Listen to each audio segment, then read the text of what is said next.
Let's send it out right now to WMAR 2 News' Jeff Hager. He's on the scene with more about what you've learned so far. Jeff. I'm coming to you live from just across the street from the warehouse where the multiple shooting occurred this morning in the area of Spesucio Road in Perryman. And joining me now, Colleen Hendrickson. This morning, just on your way to work, if you could take us through what your morning was like. Well, I don't think I expected anything like this today. It was just a regular morning, a little rainy, almost afternoon, and just raining. On my way to work, just trying to catch the bus. One of my neighbors went ahead and said, "Hey, you be careful there. There's a mass shooter." And of course, I didn't think it was like here or anything. I didn't realize it was like right in our neighborhood. And I just walked right through the cemetery as I, started hearing things and sirens and police cars pulled up and people pulled over in a little alcove to try to watch. And I didn't realize it was right here. It was right here. And that was scary. And all these ambulances came in. God, so many emergency vehicles. All the roads got cut off and shut down.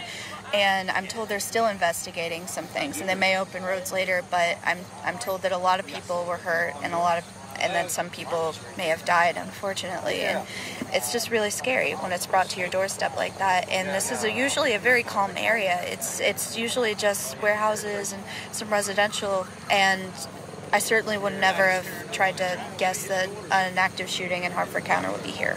There came a time, you said even after you were warned that there might be an active shooter in the area, where you heard gunshots. Yes, yes. That's when it became very real.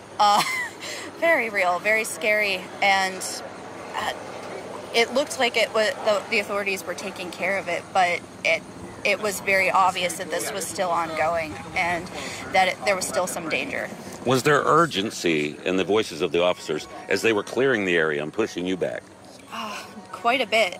They seemed very surprised that I was even here, but I was just caught in the area when it happened. But they cut off all the roads, and it kind of had a lot of people stuck, a lot of trucks on their route, didn't know it was happening, and they unfortunately were delayed here for quite some time. And it was very confusing and very chaotic, and not a lot of people knew what was going on. And I remembered hearing one of the officers in a yellow vest saying that there was at least 3 victims, and that was around like 3:40, or not 3:40, like 9:40, 9:50, sometime in between that. And that's when it was really very, very real and ongoing.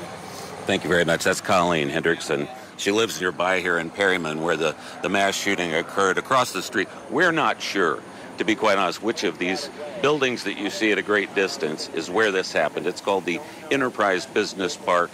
There are a number of different businesses, some 5 or 6, that are on the marquee, so we can't tell at this point. We haven't heard officially which place this happened in. We have seen numerous 18-wheeler semi-trucks that were coming and going from here, all stopped along the road on Spesucio Road, and only now are they starting to turn some of those around and make them do U-turns.